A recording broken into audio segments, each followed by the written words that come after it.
Thank you for your time, and thank you for accepting me as a guest in your country. It's not always easy to travel to Pakistan from India, but by the grace of God, we could do it. It's because of our relationship, what India is becoming. I'm scared of for all my Indian friends, where it's heading right now. For an educated Indian, it must be frightening growing up in India right now. Right. So as you can imagine, I wanted also to meet you to talk about three main subjects. First one, of course, is Afghanistan, because it's become a concern for you as well. As you know, Pakistan has not recognized the new regime at the moment. Could you explain me what are the consideration for Pakistan to recognize the new regime? Why is it not recognized yet, and what are the conditions that you have to recognize the new Taliban regime? Well, firstly, Pakistan wants to take all the regional countries surrounding Afghanistan. So we want to take a step, all of them collectively. It should be Pakistan alone. If it takes a steps, it's just too much international pressure on us, and we are really trying to get ourselves on our feet economically. My government came and the country was bankrupt.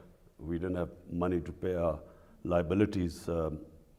So therefore, our main consideration right now is our economy. And our economy can only lift it up if we have a good relationship with the world.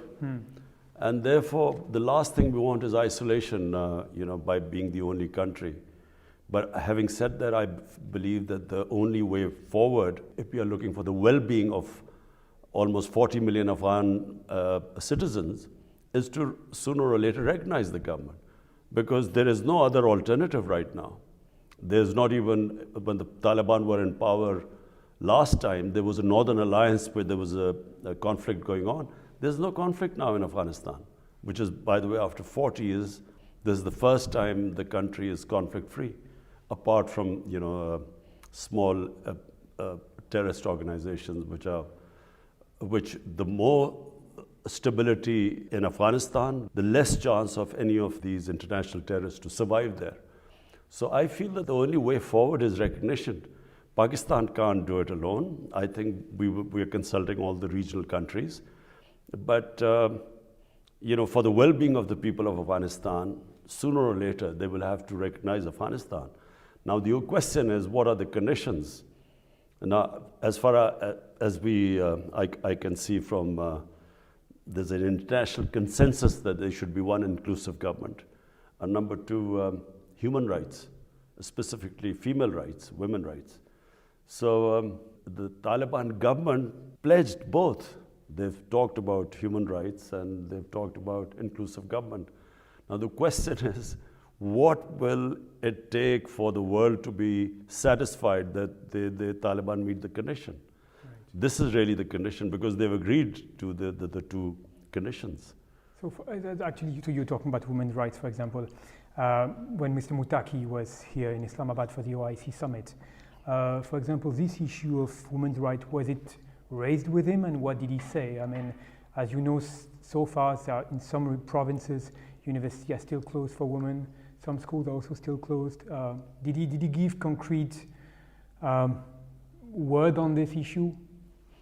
Was he accurate? It's not concrete. They agreed to the principle.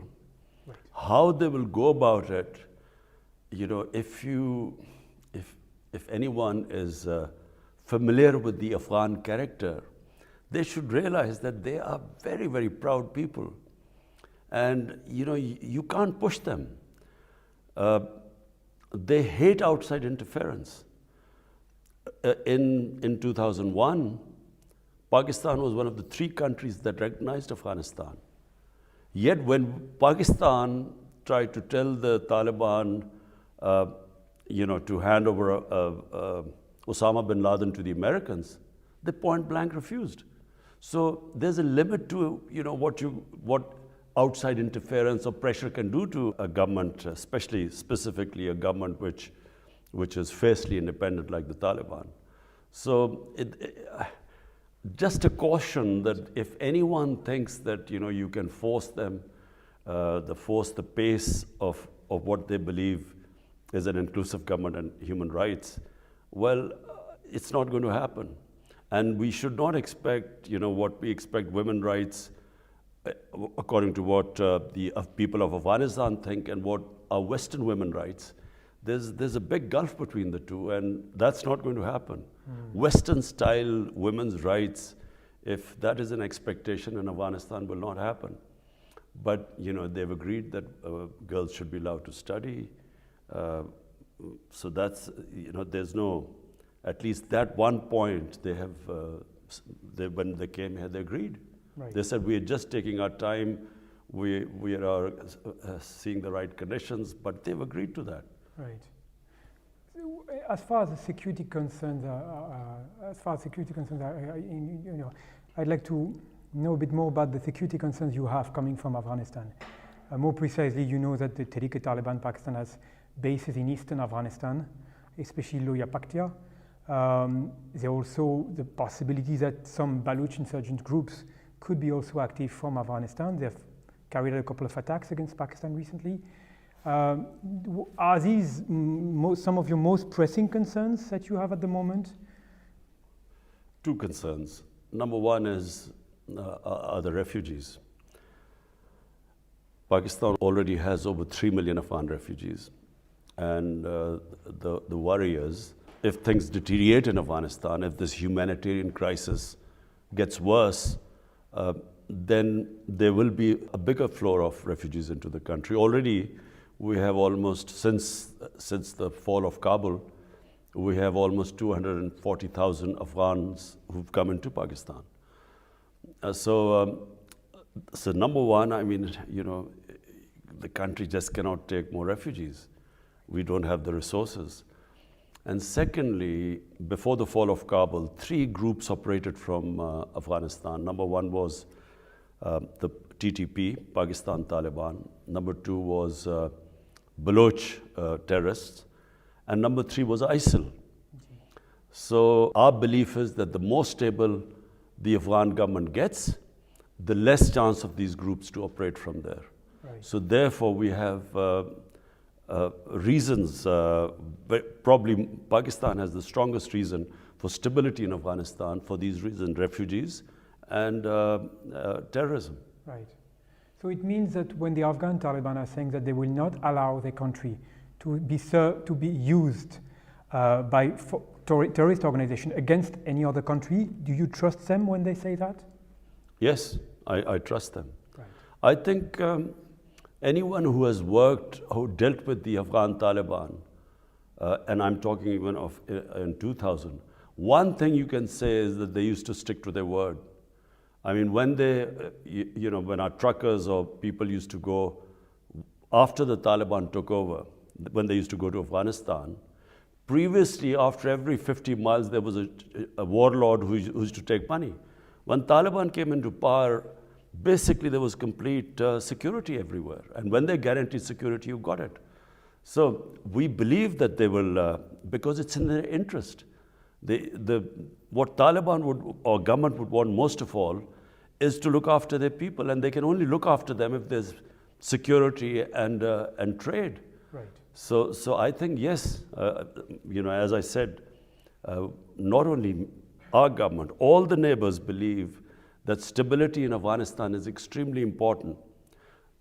For Central Asian republics, Afghanistan, from Pakistan and Central Asian republics' point of view, it connects Pakistan. Through Afghanistan, we get connected to Central Asia, and they get connected to the Indian Ocean, where they can take the goods out. So all of us are interested in stability there. Right. So when the UN points out that the Taliban still have connections with Al-Qaeda and other foreign jihadist organizations, you think these concerns are not justified? Well, you see, the Taliban will suffer if there's, if there's terrorism from Taliban soil, international terrorism, then they are going to suffer. So it's in their interest to stop the international terrorism. Right. Okay. Let's talk about France a bit. Can you tell me about how do you see the trajectory of the French-Pakistan relation for this year and the years to come? How would you like to boost the bilateral relationship? I think France is a very important country for Pakistan. Firstly, I mean, Pakistan has half its exports, almost half, are into the European Union. France is one of the most important countries and a trading partner. So my Pakistan's main interest is to fix our economy, make our country stand on its feet, care about the 220 million Pakistanis. So therefore, my main interest is the economy. And because of that, France is extremely important for us. What are your requirements? What are your plans or ideas to strengthen this bilateral relationship? Do you have any particular ideas in mind that you would like to implement? Well, I mean, because of COVID, there was hardly any international travel or communication. You had virtual meetings everywhere. So, but ideally, I would like to meet President Macron and discuss our bilateral ties. Yes. Right. Have you been able to plan a phone call with him so far? Yes, I've spoken to President Macron twice. Okay. Okay. So when do you think Pakistan will appoint an ambassador in Paris? I think we are in the process of doing so. Right. Okay. Okay. Okay. Of course, I would like to talk to you about the bilateral relation between India and Pakistan, which you've mentioned at the beginning of this interview, these big two nuclear powers of South Asia. Would you say so the abrogation of the autonomy of Jammu and Kashmir was completely unexpected for everyone. Would you say that Pakistan's security concerns vis-à-vis India has increased since then? Yes. It was the 5th August 2019 decision of India to change unilaterally the status of Kashmir. That was the beginning when our relationship just there is no relationship since then, because this is going against the United Nations Security Council resolution. And not just that, it is the way the RSS-led BJP government in India, the way it has conducted its policy towards Pakistan and specifically towards Kashmir. It is, I'm afraid right now, there's a lot of anxiety in our part of the world that we are not dealing with a rational government. We're dealing with a government which ideology is based on hate towards Muslims, towards minorities, specifically towards Pakistan. And it's not a rational government where we can talk to them. Right. So do you have still this concern that India has not accepted the creation of Pakistan?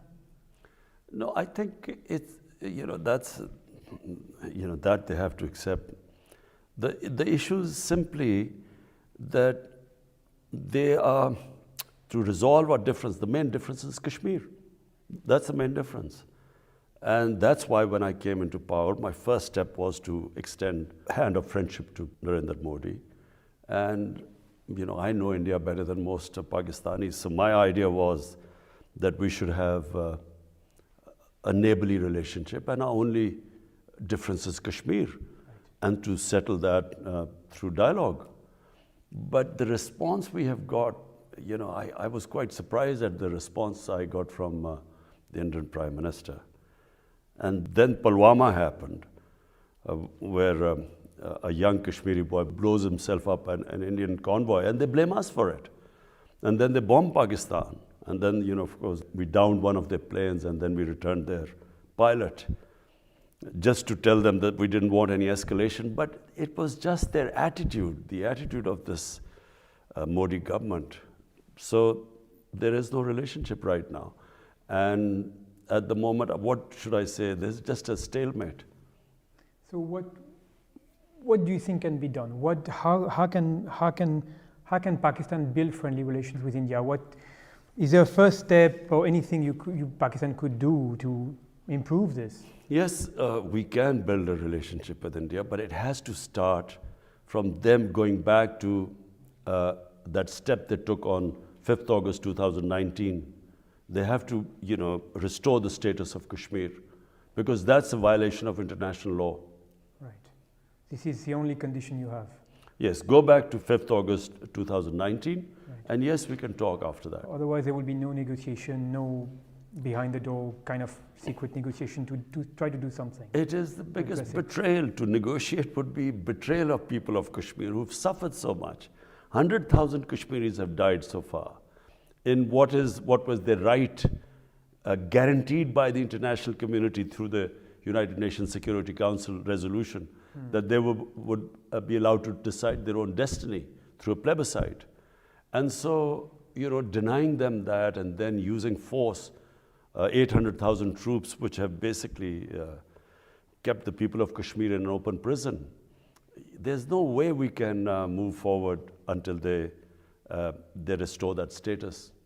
And indeed, actually, it's very interesting because very regularly I receive the press release from the Ministry of Foreign Affairs that condemns the use of force and torture in Kashmir. It's very, but let me ask you something that I have in mind. Pakistan regularly denounces this, and I completely understand. On the other hand, it doesn't talk about the repression of the Muslims in Xinjiang. So my question is, do you think that maybe this lack of consistency could also dent the credibility of the accusation that Pakistan has on India, on what India is doing in Kashmir? Well, let's just first see. The status of Xinjiang is that it is part of China. Right. It's not a dispute. Right. It's recognized as part of China. The state of Kashmir is that this was in 1948 accepted by the international community, that it was a disputed territory between Pakistan and India. So number one, the status of Kashmir. Number two, the people of Kashmir were guaranteed that they would, and accepted by India, that through a plebiscite, they would decide whether they wanted to go to Pakistan or India. That plebiscite never took place. Kashmir had a special status in the Indian Constitution. Unilaterally, 2019, India removed that status. So firstly, it is a completely different, it's between Pakistan and India, it's a disputed land. Right. That's why Pakistan speaks about people of Kashmir, because 1/3 of Kashmir is in Pakistan. And there are a lot of Kashmiri refugees from Indian side who are living in Pakistan. So therefore, it is direct concern to Pakistan. Okay. So what happens to Muslims all over the world? Just from Syria to Libya to Somalia, Iraq, Muslims are going through a lot right now. But my specific concern right now is Kashmir as a disputed territory between Pakistan and India. Right. Okay. So let's finish with the subject of the cooperation between the United States and Pakistan. You've been criticizing a lot the US-Pakistan partnership after 2001. After the US withdrew from Afghanistan, there was this over-the-horizon policy which was announced. How do you see Pakistan's participation in this over-the-horizon strategy envisioned by President Biden? Does it appeal to you? And have you seen some concrete response from you or from the US on this? What can be done exactly? First, let me just be clear. Pakistan has very good relationship with the US. We've always had good relationship with the US. There were aspects of the relationship which I have always criticized. And the main aspect which I criticized was this war on terror and in Afghanistan. I never thought there would be a military solution in Afghanistan. For a start, there was no clear idea what they had come to do in Afghanistan. Was it nation building? Was it women's rights? Was it human rights? What were they doing there, or bringing in democracy? So because there were never clear aims, no one knew what they were doing in Afghanistan. I don't think the Americans knew what they were doing there. So what was victory in Afghanistan? No one knew that. So I criticized the Afghanistan adventure throughout, saying there was no military solution, whatever they're trying to achieve. Secondly, Pakistan's participation in the US war on terror. I did not want Pakistan to participate in it, only for one reason. In the 80s, Pakistan had helped the US and fight the Soviets in Afghanistan, arming the Mujahideen and calling jihad the jihadis were heroes because they were fighting foreign occupation against the Soviets. We trained them along with CIA. 10 years later, 89, the Soviets leave, and then come 2001, the US arrives in Afghanistan. Now we are trying to tell the same people who had been trained to fight foreign occupation, now we are telling them that fighting the US occupation is terrorism. So they turned against us. Okay. My point was we should have stayed neutral. So the Pakistani Taliban turned against us because all the operations against the Soviets took place from the tribal areas, adjoining districts to Afghanistan. They became Pakistan Taliban who turned against us. And secondly, the old Mujahideen groups, they turned against us, like Al-Qaeda. So Pakistan lost 80,000 people. I mean, which ally of the US lost so many people? And yet Pakistan got blamed for the failure in Afghanistan. So I disagreed with that. But apart from that, right now we have shared aim with the US. We want no terrorism from Afghanistan. We are against international terrorism. So is the US. So we have a shared interest. And I hope that US also realizes that they originally came to Afghanistan to fight international terrorism, Al-Qaeda. And now if it goes into chaos, you could end up the same position again. So therefore, we have a shared interest for stability in Afghanistan. Okay, so does that mean that Pakistan will participate in this over-the-horizon policy strategy? It can only happen with the permission of the Taliban government. And if they allow it, then it can happen. But otherwise, last thing we want is another conflict with this now Afghan government. After having lost 80,000 people now, Pakistan cannot afford another conflict. So we will be partners in peace with the US, but not in conflict. Okay. Let me ask you a bit of a personal question, but when I was living in Pakistan at the end of the 2009, 2013, Secretary of State Hillary Clinton came to Pakistan for a visit, and she was asked by a student in Lahore that, you Americans, you abandoned us after 89. What are the guarantees that we have that you will not abandon us again? Now, the United States have shifted their priorities away from this region. Do you feel that you've been betrayed again? Frankly, I don't blame the United States. I blame our own leadership. The job of the leadership of this country is to protect the interest of its own people. It's not the job of the United States to protect the interest of Pakistani people. Right. So why did Pakistan allow itself to be used? Clearly, we became part of the US war against the Soviets through Afghanistan, in 80s. But once that was over, a year later, sanctions were slapped on Pakistan. So Pakistan should have learned then. That's why I opposed, Pakistan joining the US war on terror after 2001, because number one, we had trained these Mujahideen to fight foreign occupation. Now, how were we going to stop them? And when we joined them, they turned against us. But secondly, we felt used after when we were in 91, these pressless sanctions were imposed on Pakistan. After Pakistan was neighboring, we had 4 million Afghan refugees. We had Kalashnikovs in us, first time. We had sectarian militant groups left in Pakistan, fallout of the Afghan jihad in the 80s. So now, by joining them, I opposed it. I thought we should stay neutral. But I still remember George Bush's statement saying that we will not abandon Pakistan again. Yeah. And they did. Okay. Last question. Do you have any plan to visit France? Is there any official visit for France which could be in the pipeline anytime soon, or is it something that you could do? Not yet, but yes, of course, I would like to visit France. Right. After Prime Minister Gilani in 2011, it's been 11 years since the Pakistani Prime Minister visited France, but I hope it will happen. Thank you so much for your time, Mr. Prime Minister.